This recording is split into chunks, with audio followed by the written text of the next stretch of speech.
optar para apresentar o plano de aula, tá? Isso não conta para o teu tempo de aula, e o seu tempo vai contar 50 minutos quando você começar a aula, tá bom?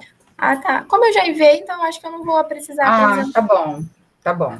Tá. É que eu acho... Você enviou por e-mail, né? A gente ainda eu enviei, não... 7 e pouco, e me retornaram que receberam. Tá. Então, ele deve estar passando para a gente agora, a gente ainda não recebeu. Mas tudo bem. Então, tá. Então, pode compartilhar, ver se fica tudo certinho aí. Tá, deixa eu ver se... Uma janela... Não, peraí, cancelar. Acho que é melhor a tela inteira.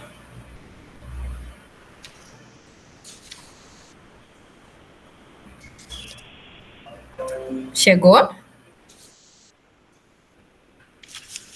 Chegou. Sim. Ah, tá. Aí eu posso... Assim vocês veem? No modo apresentação? Sim, tá ótimo. Pode tirar essa barrinha aí, clicar no ocultar. Ah, tá. Isso. Foi? Então tá. Então, eu posso começar? Pode, são 11h03. Tá bom, então. Bom, turma, bom dia. A gente vai dar seguimento aqui com a nossa disciplina, desse formato que é online, né? Então, traz alguns desafios para a gente, mas a gente está tentando lidar da melhor forma possível. Então, eu vou tentar seguir como a gente tem feito nas últimas aulas, né? De tentar ler o material antes da aula, e aí, nesse momento aqui, do nosso encontro, né? Via internet, que a gente possa, vocês fiquem à vontade para tirar qualquer dúvida, comentar, vocês já tiveram acesso ao material, né? Então a gente lê os mesmos autores, então vocês podem ficar totalmente à vontade para qualquer comentário, crítica, pergunta, enfim. E então o título da aula de hoje é o emprego das medidas de impacto populacional na escolha e avaliação de políticas públicas para o enfrentamento das doenças crônicas não transmissíveis no Brasil.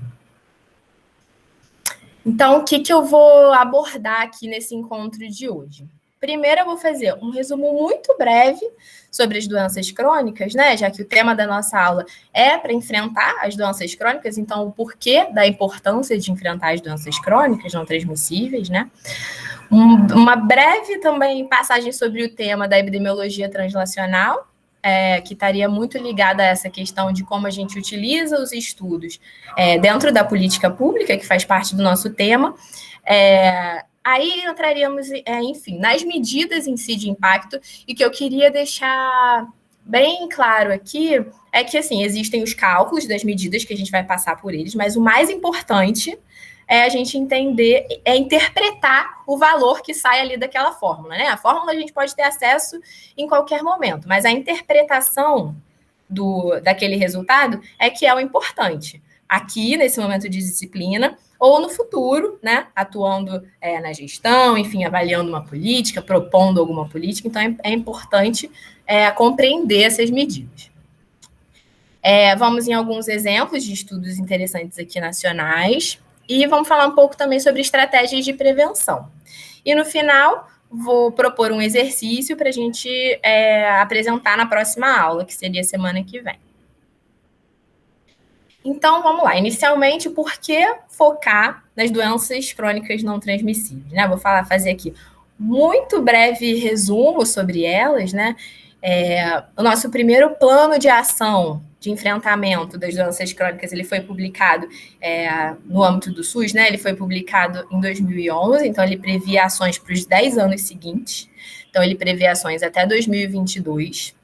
Então, ele traz um bom panorama sobre as doenças crônicas e norteia o que a gente tem que fazer para atuar na prevenção e no controle delas.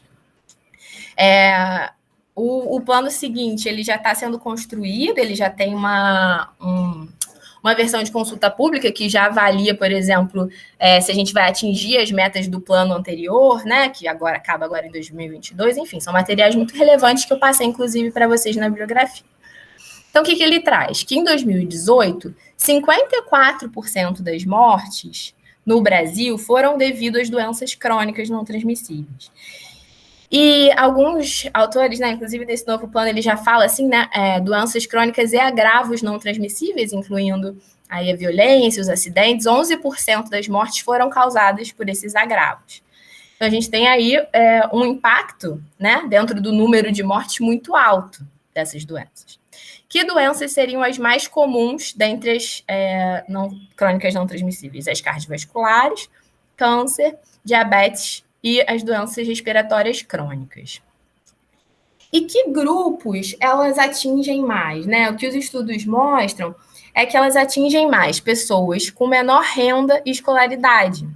E por que isso acontece, né? Elas estariam mais expostas aos fatores de risco e, além disso, elas têm menor acesso à informação e menor acesso a serviços de saúde. E aí é muito importante falar sobre isso quando a gente pensa em desigualdades em saúde, né? Que já é uma pessoa que já tem outras questões envolvidas na desigualdade social e também trazendo esse novo impacto na desigualdade em saúde. E quais seriam esses fatores de risco que levariam? Aqui estão os 4 principais fatores de risco, que são os modificáveis, né?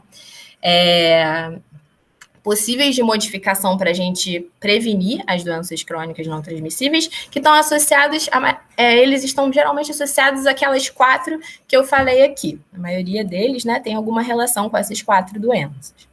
Então, seria o tabagismo, o consumo excessivo de álcool, aqui, a inatividade física, né, que eu coloquei aqui o exemplo de uma academia da saúde, né, uma academia carioca, eu coloquei ela vazia para simbolizar a inatividade física, e o consumo de alimentos não saudáveis, né? Então, esses fatores, eles são muito associados ao desenvolvimento de doenças crônicas não transmissíveis.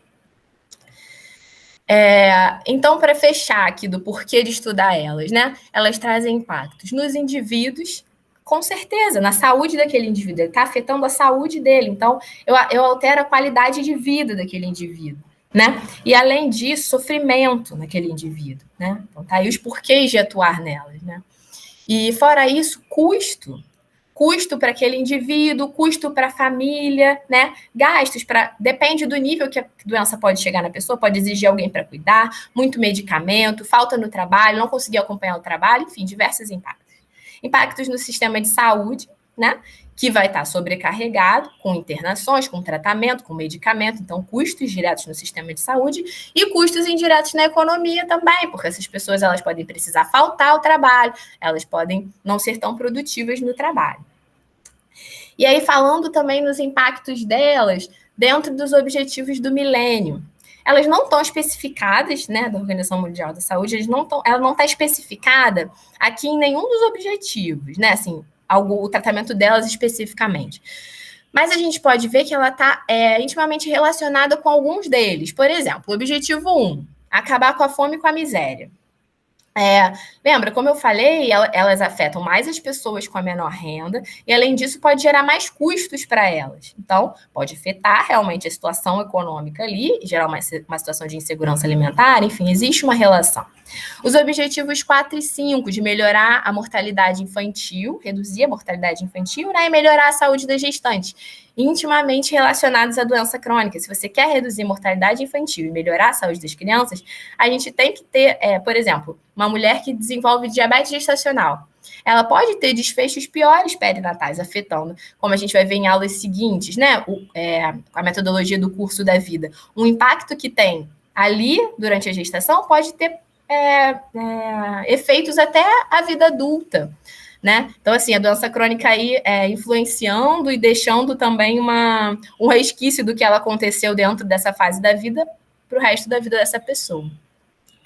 E um outro que eu acho muito interessante de falar, principalmente nesse contexto de hoje em dia da pandemia de Covid-19, porque aqui, o objetivo 6 é combater a AIDS, a malária e outras doenças. Então, tá doença relacionada a doenças infecciosas, né? E a gente está falando sobre doença crônica. O quanto que essas doenças afetam o desenvolvimento dessas doenças infecciosas, afetam a imunidade da pessoa. Então, para adquirir durante o tratamento dessas doenças também está relacionado às doenças crônicas. Aí eu queria falar sobre Covid, que com certeza a gente viu aí, né, artigos, reportagens falando do quanto que era pior o curso da doença, né, os desfechos de quem tinha Covid, tendo uma doença crônica ou não. E como eu já falei aqui, antes de ser professora aqui da FRJ, eu trabalhei num grande hospital do município do Rio, atuando na pandemia de Covid-19. E aí era realmente, além do que a gente viu de artigo, de reportagem, eu vi na prática mesmo, num CTI, duas pessoas com Covid-19, como que era complicado o manejo de uma pessoa que tinha obesidade grave ou diabetes. Então, enfim, quanto que a doença crônica também está afetando aí os objetivos do milênio. Então, sintetizando, assim, né? Temos as doenças, temos os estudos epidemiológicos e queremos agir sobre essas doenças. Então, uma das funções da epidemiologia é produzir evidências científicas relevantes para a saúde pública. E a epidemiologia translacional, eu acho que tem muito a ver com essa nossa aula de hoje, né? Que seria o quanto que as medidas de impacto podem atuar na avaliação e na elaboração de políticas. Está muito relacionado à epidemiologia translacional, esse conceito, né? Que é você aplicar os conhecimentos obtidos através de estudos no planejamento de programas e políticas de controle de doenças. Tanto no nível individual, por exemplo, um estudo que você fez, que você observou que tal medicamento é melhor para tratar a hipertensão. Então, isso virá um guideline, isso ser utilizado na prática da medicina ali individual de você usar aquele medicamento. Ou para medidas populacionais também, de taxação, de imposto, enfim, de ações que visem melhorar em nível populacional. Né? Então, acho que está intimamente ligado a esse conceito, é muito interessante pensar nossos estudos com essa visão. Então, entrando aqui já sobre as medidas.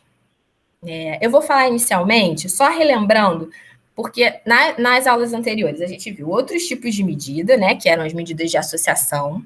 Então, quais seriam a chave, assim, da diferença entre as medidas que a gente pode calcular utilizando os estudos epidemiológicos que a gente já viu e as medidas de impacto? As medidas de associação, que seriam o risco relativo, a odds ratio e a razão de prevalência, a gente usa para quê? Para ver a força de associação. Eu estou querendo estudar a causa da doença naqueles indivíduos, né? Avalia o quanto a exposição está associada ou é um fator de risco para aquele desfecho, naqueles indivíduos, né? Elas são razões, né? Os indivíduos expostos e não expostos, entre os indivíduos expostos e não expostos, a gente vê o quanto essa medida a exposição está associada ao desfecho.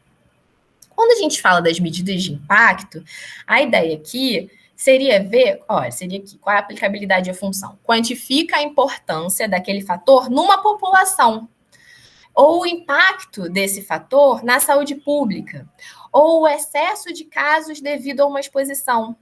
Né? Por exemplo, o quanto que o excesso de casos de câncer de pulmão estariam associados ao fumo, né? Ao tabagismo. O quanto que dentro de uma população, vamos dizer assim, de uma forma bem resumida, o tabagismo está importando naquele desfecho. E aqui a gente vai ver hoje na aula essas medidas, né? O risco atribuível, a diferença de risco, o risco atribuível proporcional nos expostos, na população, a fação prevenida nos expostos na população e o número necessário a tratar. Então, vamos começar aqui com as medidas. A primeira medida de impacto que a gente vai ver é o risco atribuível, ou a diferença de riscos, certo? E aí, o que ela seria? Ela seria a diminuição, né? Eu tenho a incidência nos expostos menos a incidência nos não expostos. O que isso quer dizer? É o quanto de casos excessivos que estão acontecendo de determinada doença entre pessoas que são expostas, né? Aí aqui, por exemplo, eu dei um exemplo fictício, né? Lembrando que é importante lembrar das outras aulas de quando a gente pode calcular a incidência, né? Que tipo de estudo epidemiológico a gente faz para poder ter o cálculo da incidência, para calcular risco, né? E aí, eu não coloquei aqui a unidade, mas lembrando que a incidência porque é só um exemplo, mas vai ter aí em determinada população, em determinado tempo. Então, por exemplo, a incidência de casos de diabetes tipo 2 em pessoas obesas é de 17, vamos dizer, 17 casos novos em cada 100 pessoas em um período de tempo. E a incidência de diabetes tipo 2 em pessoas não obesas foi de 4. Então, 4 pessoas a cada 100 desenvolveram diabetes e não eram obesas, né? Porque a gente, naquele conceito até mesmo de causalidade, que dentro da doença crônica, né, não vai ser só um fator de risco que vai levar à doença crônica. Então, que excesso é esse de casos que está sendo causado pela obesidade, né? Então, o risco atribuível seria a diferença da incidência nos expostos menos no não exposto, que daria 13. Aí, lembrando da importância da interpretação da medida, né? Então, ele está quantificando 13 em cada 100 casos de diabetes tipo 2 são atribuíveis à obesidade. O risco excedente de desenvolver diabetes tipo 2 em quem é obeso é de 13 em cada 100, por exemplo. Então, aqui é só um exemplo do livro, né? Uma foto do livro realmente ilustrando isso, né? Aqui, no caso, o exemplo que eu dei foi de diabetes, então aqui eu teria os casos de diabetes no grupo que é obeso e os casos de diabetes no grupo que não é obeso. Ambos podem desenvolver diabetes por outras causas além da obesidade. Só que a obesidade, ela está aqui, ó, ela causa esse excesso de risco de desenvolver diabetes, né, no grupo que é exposto. E outra coisa, como aqui é uma diferença, não é uma medida relativa, igual o risco relativo, né? É bom, assim, fazendo a conexão com as outras aulas, o risco relativo, quando a gente não observa diferenças entre quem foi exposto e quem não foi exposto, a medida é igual a 1, né? 1 é a não associação. Eu tenho um numerador e um denominador iguais, exposto e não exposto, então eu não tenho associação. Aqui seria 0, né? Porque eu estou tendo um menos o outro. Então, se esse valor fosse 0, não importaria, né? O ser obeso não estaria influenciando os casos de diabetes. Aqui a gente vai para os riscos proporcionais, né? O risco atribuível proporcional nos expostos. O que isso quer dizer? Aqui está a forma de calcular, né? A incidência nos expostos menos no não exposto, dividido pela incidência no exposto. Aí aqui, o que a gente teria, né? Usando o mesmo exemplo, a gente teria que aqui, ó, a incidência de diabetes entre os obesos foi de 17 em 100 num determinado período de tempo. De não obesos foi 4. Então, aqui a gente faz o cálculo e a gente tem 76. Então, lembrando da importância da interpretação. 76%. O que isso quer dizer? 76% dos casos de diabetes tipo 2 nessa minha população, entre os obesos, por que entre os obesos? Porque aqui a gente está vendo o risco atribuível no exposto. Nossa exposição é obesidade. 76% dos casos de diabetes tipo 2 entre os obesos pode ser atribuível à obesidade, né? E aqui tem, essa é uma forma de calcular, né? Uma fórmula, e aqui a gente tem uma outra forma de calcular também essa mesma medida. Aí aqui, outra medida de impacto, a gente teria o risco atribuível na população, né? Antes a gente viu só no exposto, aqui eu estou vendo na população como um todo, independente se ela é obesa ou não. Então, aqui eu mudei, né? A incidência de diabetes na população seria 8,5 em 100 habitantes em determinado tempo. E aqui a incidência de diabetes dos não obesos é 4, então a gente aplica o cálculo e o risco atribuível populacional seria de 52% nesse exemplo fictício. O que isso quer dizer?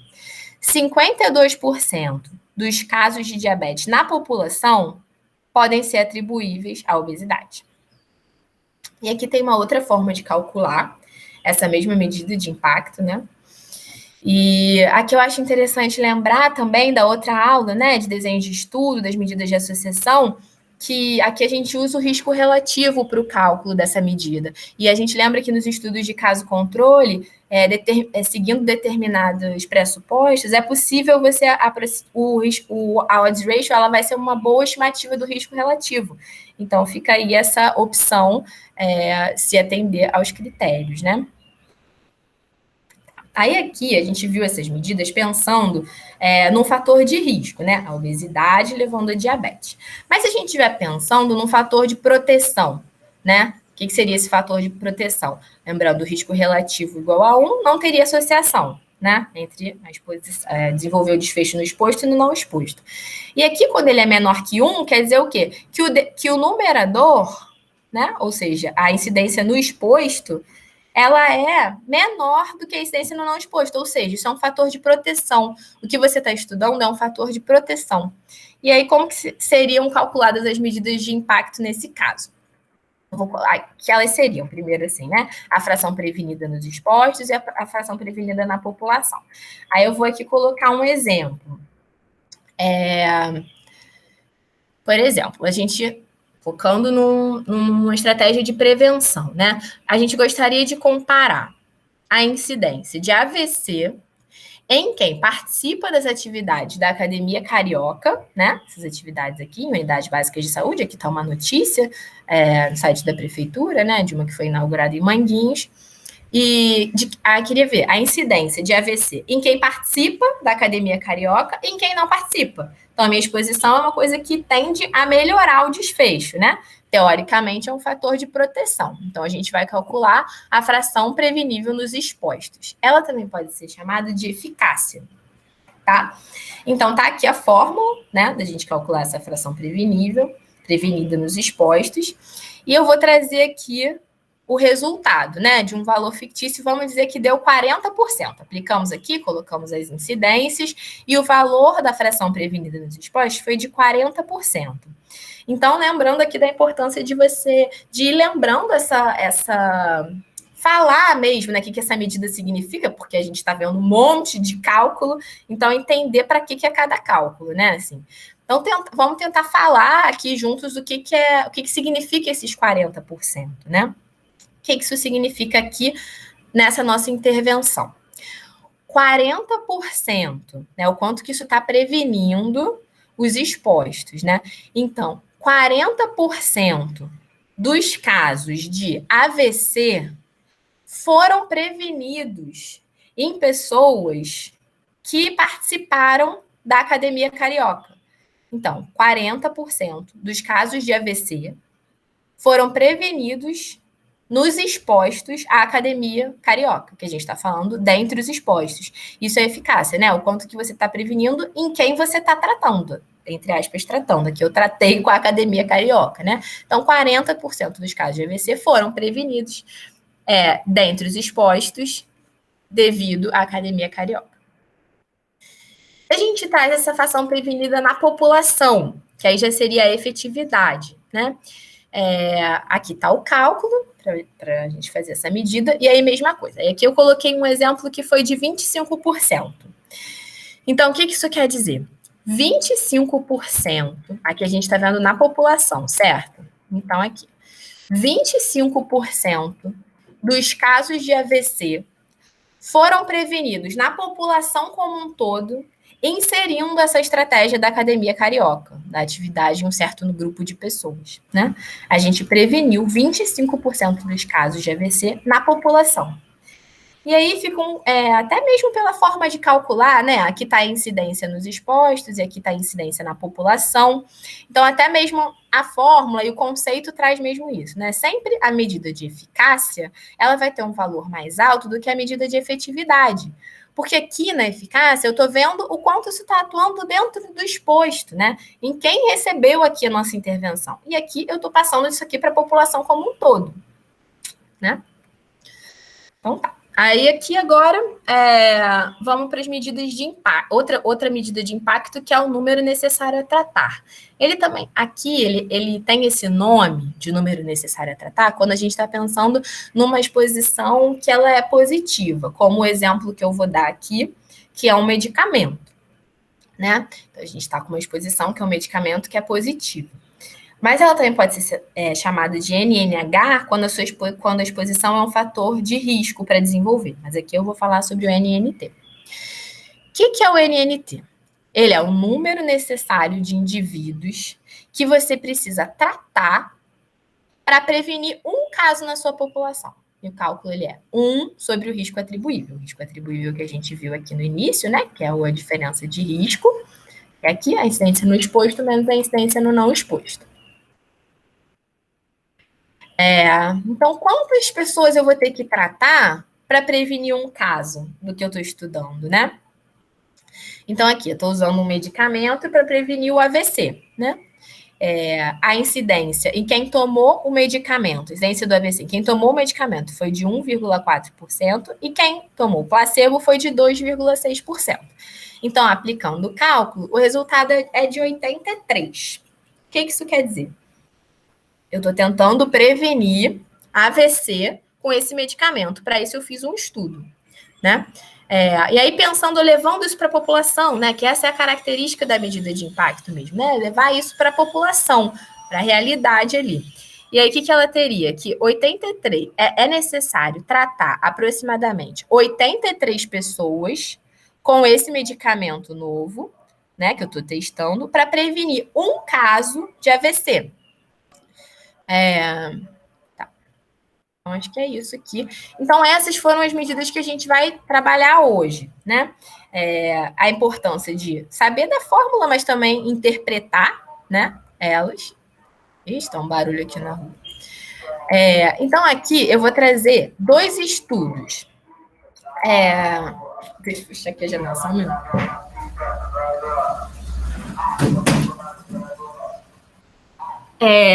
Então, eu vou trazer 2 exemplos de artigos nacionais que utilizaram essas medidas, né, em doenças crônicas. Existem alguns, né, eu até passei outros também nas referências para vocês, mas eu gostaria de aqui comentar sobre eles, sobre esses 2. O que eu achei interessante desse aqui? Ele usa o risco atribuível populacional, além de várias outras medidas, né? O artigo, ele traz o custo das doenças crônicas, assim, ele faz uma previsão de modelos, que não é o caso aqui para o fim dessa aula de hoje, a gente entrar nesses outros detalhes, mas é um artigo muito interessante, com uma metodologia interessante de previsão de custos, né? Mas pensando que ele calculou o risco atribuível populacional. O que ele viu? Ele viu o quanto que o consumo de sal, foi a exposição dele, estaria afetando as doenças cardiovasculares no Brasil. E o que eu acho também muito legal da gente citar ele aqui, né? Porque o nosso tema de hoje é ver o quanto essas medidas de impacto podem trazer benefício para gerar a política pública e avaliar a política pública. E o que eu acho muito interessante dele é que o primeiro autor, ele é uma pessoa que trabalha no Ministério da Saúde, na Coordenação Geral de Alimentação e Nutrição. E a última autora também já foi a coordenadora de Alimentação e Nutrição. Então, ver ali as pessoas que realmente estão na gestão, estão montando a política pública, pensando nesse tipo de estudo com medidas de impacto, né? Então, eu achei isso interessante para trazer aqui.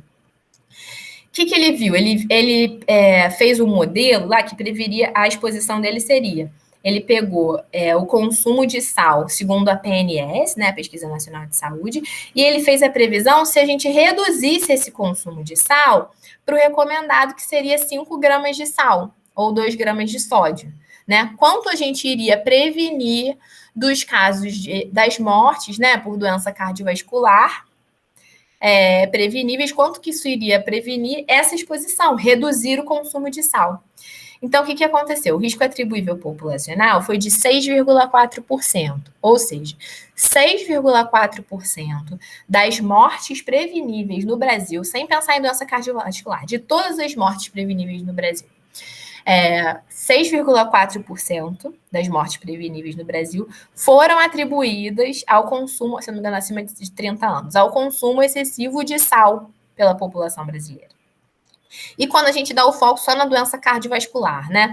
O risco atribuível populacional foi de 15%, ou seja, 15% das mortes por doença cardiovascular no Brasil em 2017, que isso quer dizer 47 mil mortes, poderiam ter sido evitadas se o consumo de sal fosse reduzido a 5 gramas por dia, né? Eu achei esse estudo um bom exemplo aqui para falar sobre essas medidas.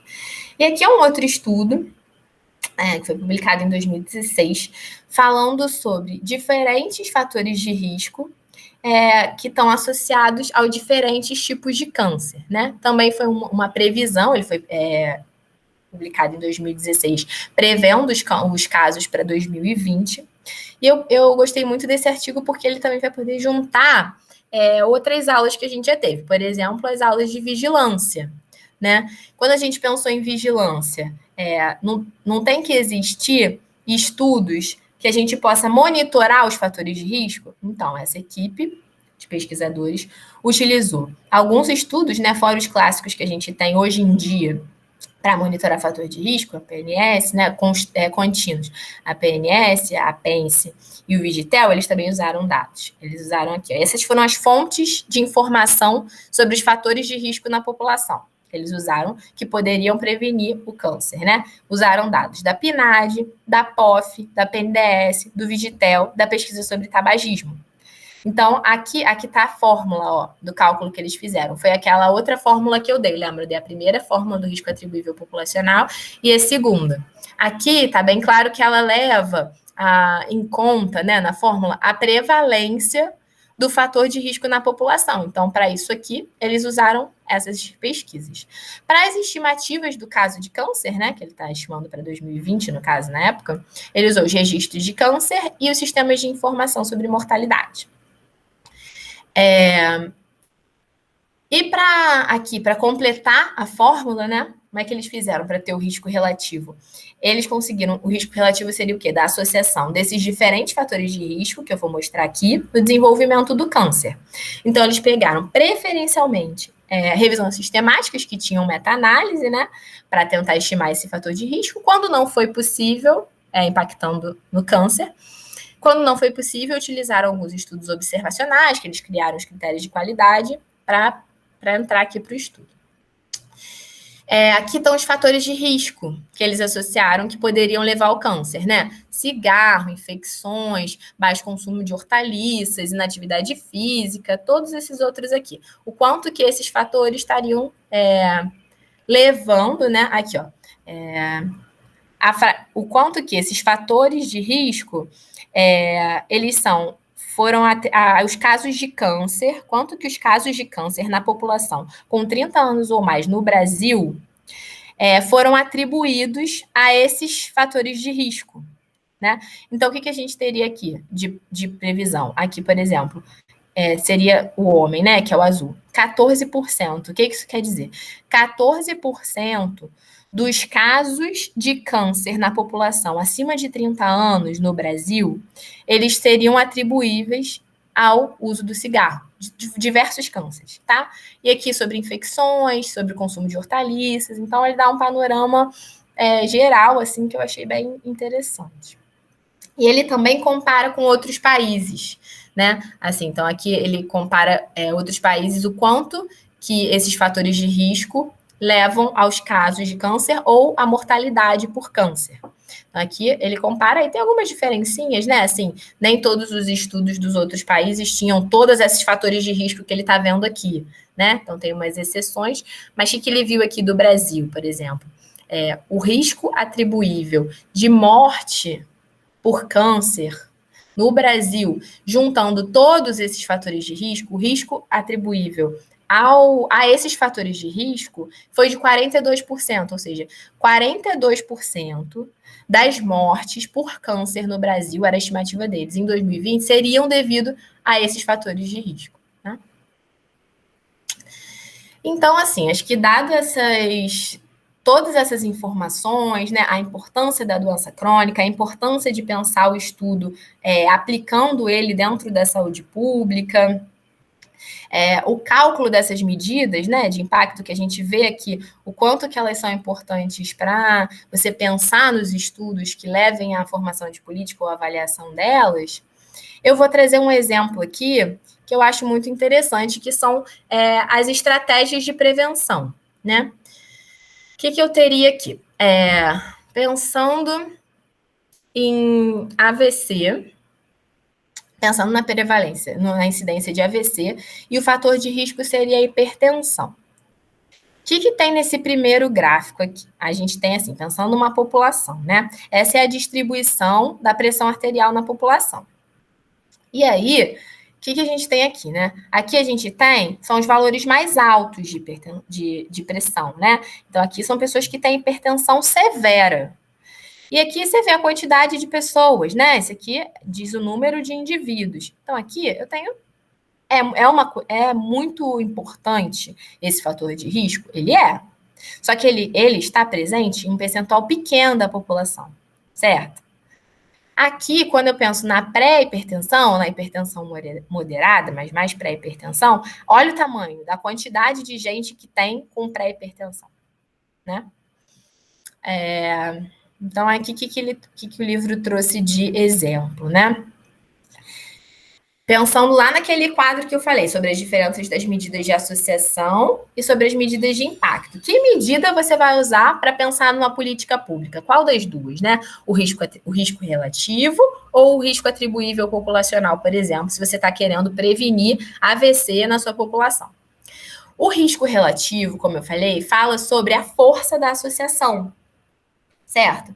Então, aqui, o que acontece? Aqui, são poucas pessoas que têm hipertensão severa. Só que, quando você estuda essas pessoas, o risco dela desenvolver AVC é muito alto. A força de associação é muito alta. A gente tem um risco relativo de 4. O que isso quer dizer, esse risco relativo de 4? Ele quer dizer que o risco de um AVC entre quem tem hipertensão severa é 4 vezes o risco de desenvolver AVC em quem não tem hipertensão severa. Ou o risco de desenvolver AVC em quem tem hipertensão severa é 3 vezes maior do que o risco de quem não tem hipertensão severa de desenvolver AVC, certo? A força de associação muito alta. Só que a prevalência do nosso fator de risco, né, da hipertensão severa, é de 5% só. Ou seja, só 5% da população tem hipertensão severa. Agora, pensando na pré-hipertensão, né? A associação entre pré-hipertensão e AVC, o risco relativo é de 1,5. O que isso quer dizer? O risco de desenvolver AVC em quem tem pré-hipertensão é 50% maior do que em quem não tem pré-hipertensão, né? Ou é 1,5 vezes o risco de quem não tem. Certo? Então, uma força de associação menor. Então, que medida, pensando aqui na medida que você vai escolher para planejar uma política, né? O risco relativo é esse. Mas quando a gente fala do risco atribuível populacional, agora pensando que essa exposição, olha quantas pessoas ela está atingindo na população. Segundo essa informação aqui, ela está atingindo 50% das pessoas. Então, 50% da sua população tem esse fator de risco, né? Então, vamos lá para a medida do que a gente aprendeu agora, da medida de impacto. Quando eu calculo a medida de impacto que leva em conta a prevalência do fator de risco na população, o que eu tenho? Eu tenho que 13% dos casos de AVC na minha população são atribuíveis à hipertensão severa. E, no outro caso, 20% dos casos de hipertensão na minha população são atribuíveis a quem tem hipertensão moderada, certo? E aí, dado esse contexto, né, eu trago uma reflexão de um artigo que eu gosto bastante, que ajuda a gente a pensar como epidemiologistas, né, assim como profissionais da saúde coletiva, o que você está querendo conhecer com o seu estudo, né? A sua hipótese, pensando na epidemiologia translacional, o que você está querendo objetivar com o seu estudo? Você quer conhecer os determinantes dos casos, por exemplo, ali de AVC, né? Ou você quer conhecer o determinante da incidência numa população? Essa é a primeira coisa que você tem que levar em conta, né? Para escolher que medida você vai usar, por exemplo. Ou que estudo você vai fazer, né? Que delineamento. Aqui tem uma observação interessante também que ele traz nesse artigo, né? Que, por exemplo, para escolher que estudo eu vou fazer, né? Se eu estou querendo ver se uma exposição está associada a um desfecho. Se você for usar uma exposição que está amplamente distribuída na população, você não tem variabilidade. Por exemplo, eu quero ver se o consumo de sal está associado à doença cardiovascular. Certo? E aí, só que o que acontece? Na população que eu estou estudando isso, todo mundo come muito sal. Então, se todo mundo come muito sal, eu não vou variar a exposição na minha população.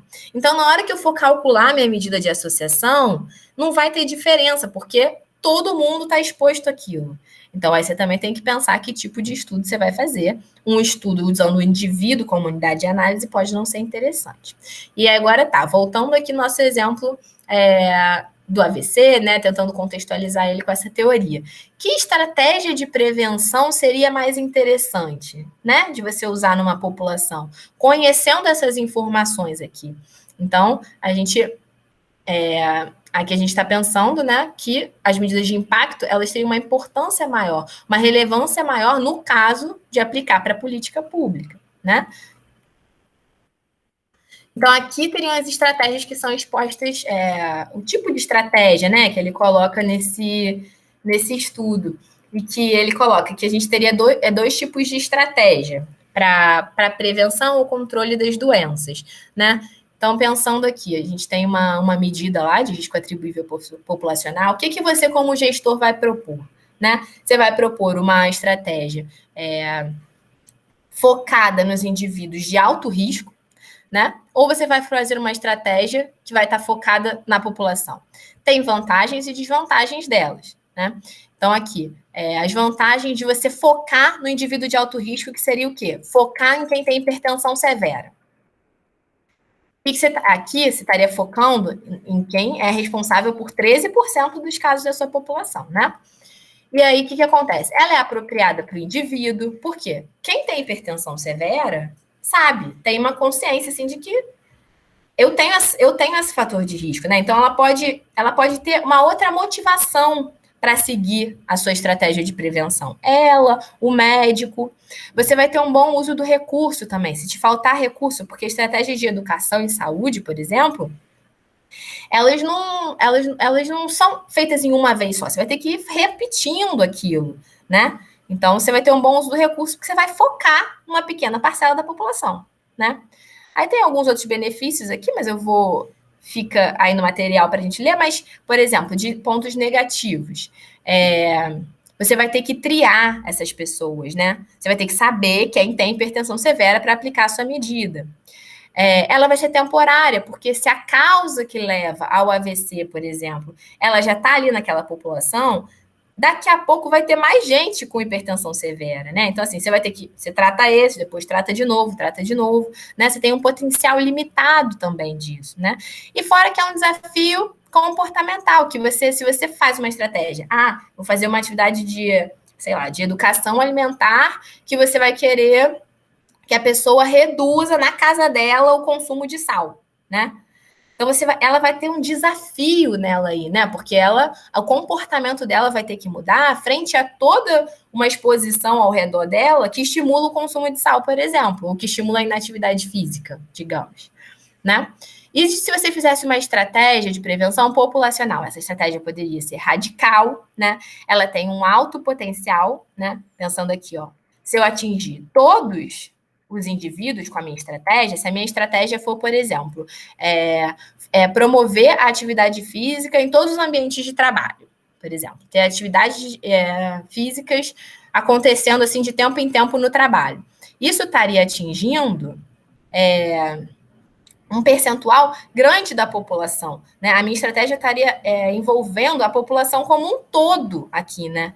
Toda essa distribuição. Eu não estou focando só no alto risco, eu estou focando em todo mundo. Todo mundo vai poder fazer mais atividade física. Eu tenho menos desafio, né? Pensando na atividade física, do que, por exemplo, tá todo mundo ao meu redor parado, todo mundo come muito sal, entendeu? Todo mundo está exposto a uma coisa. Se todo mundo melhorar junto, né? Se a ação for, por exemplo, reduzir a quantidade de sal em todos os produtos ultraprocessados, você não vai ter um desafio individual para aquela pessoa. Todo mundo vai melhorar junto, né? Mas o que isso pode levar? A uma baixa motivação de alguns indivíduos. Se a sua exposição ela for um fator de risco, ela pode ser, por exemplo, você está testando um medicamento, né? Se você botar um medicamento novo para todo mundo, esse medicamento ele pode trazer riscos e você para a população como um todo. E uma coisa chave, né, um conceito muito chave dessas duas estratégias, que é o paradoxo da prevenção. Pensando aqui, né, se você quiser tratar a causa da incidência, né, e fizer uma estratégia populacional, o que acontece? Para cada indivíduo, o benefício pode não ser tão grande, porque aquele indivíduo poderia nunca desenvolver o AVC, né? Mas ele está sendo exposto àquela exposição do mesmo jeito. Então, para cada indivíduo, o potencial não é tão grande, mas para a sua população, esse potencial é alto, né? Então, aqui, só para a gente fechar, que eu estaria dando exemplo aqui, né? Então, a gente teve uma medida de impacto, pensou numa estratégia populacional, e aqui eu apliquei a estratégia populacional, tá? O que aconteceu com a distribuição dos níveis de pressão? Aqui, eu tenho a distribuição dos níveis, na linha sem ser pontilhada, né? Depois de aplicar uma medida populacional. E aqui, antes. O que aconteceu? Toda a medida foi deslocada para a esquerda, né? Então, ou seja, reduziu os valores de pressão em todo mundo. Você afeta quem está no maior risco e quem também não tem tanto risco, né? Então, é uma forma de você influenciar um potencial maior, né, de pessoas e, assim, prevenir mais casos, aqui, por exemplo, dentro da sua população de AVC, como nesse exemplo. Bom, então, finalizando, pensando aí na próxima aula, dada todas essas medidas, todo o potencial que elas têm de ação dentro da política pública, na avaliação, o que eu ia propor aqui para vocês? Para a próxima aula, a gente elaborar um esboço, uma coisa bem simples, não precisa de grandes elaborações, é uma coisa bem simples de uma política pública com foco na prevenção de uma doença crônica que você vai escolher. Bem simples, um título, um objetivo e uma outra ação que seria escolher. Para isso, você vai se guiar para propor sua política em um dos riscos atribuíveis populacionais que eu dei de exemplo aqui, ou dos artigos, ou dos meus exemplos. Você vai usar um desses riscos atribuíveis para justificar a sua estratégia. Tá? Você vai especificar se ela vai ser uma estratégia que vai focar no indivíduo ou se ela vai focar na população, tá? E o porquê que você está escolhendo essa estratégia. E aí, semana que vem, cada grupo, né, de até 5 pessoas, vai apresentar essa estratégia e aí a gente vai debater como se fosse assim, tentar trazer pontos positivos, negativos. Eu vou fazer também um pouco de um papel de uma pessoa ali na hora que está propondo a política pública, né? Do quanto que a indústria interfere nessa proposição de política, o quanto que a sociedade civil pode interferir. Então, a gente vai tentar fazer um cenário aqui como se fosse de uma criação de política mesmo, tá bom? Então, aqui estão as referências da aula de hoje. É isso. Ok, muito obrigada, Letícia. Foi exatamente no tempo previsto. Está tudo certo, a gente já recebeu o seu plano de aula, ele tinha ido parar na caixa de spam, mas foi mandado a tempo. Então, está tudo certinho. Muito obrigada pela tua participação até aqui. Obrigada, gente. Boa tarde. Boa tarde. Boa tarde. Boa tarde.